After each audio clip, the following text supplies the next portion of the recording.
చూస్తున్నారా, మంచి నిద్రలో అయితే ఉందన్నమాట హనీ.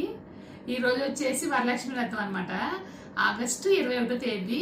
మనకి డాక్టర్లు వచ్చేసి ఆగస్టు 21 నుంచి 23 లోపల అయితే ఇచ్చారు. ఈరోజు డెలివరీ అయిపోద్దేమో అని చెప్పి నేను అనుకున్నాను. చూడండి ఎలా మెలికలు తిరుగుతుందో. తను పడుకున్నప్పుడు ఇలా అంటే తనకి చాలా హాయిగా ఉంటుంది అనమాట. ఇంకా అనుమని చెప్పేసి ఇలా తిరుగుతూ ఉంటుంది. చెయ్యి పెట్టినప్పుడు ఏంటంటే లోపల పిల్లలు కదులుతున్నాయి. నేను మా బాబు కడుపులో ఉన్నప్పుడు ఫీల్ అయ్యాను అనమాట. తర్వాత మా పాపది భలే ఉంటుంది కదా.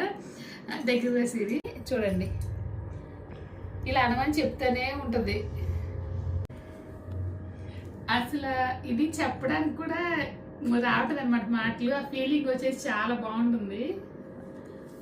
అందులోనూ రోజు రాత్రి నా పక్కనే వచ్చి పడుకుంటుంది. నేను కిందే పడుకుంటాను, నా పక్కన వచ్చేసి తను చెయ్యి వేసి పడుకుంటుంది. ఏమ్మా కలుగుతుంది హనీమా, అమ్మమ్మమ్మమ్మ బొంగ తల్లిమా, honey baby, I'm waiting your baby. తినే బేబీలా ఉంటుంది, తినకి బేబీలు.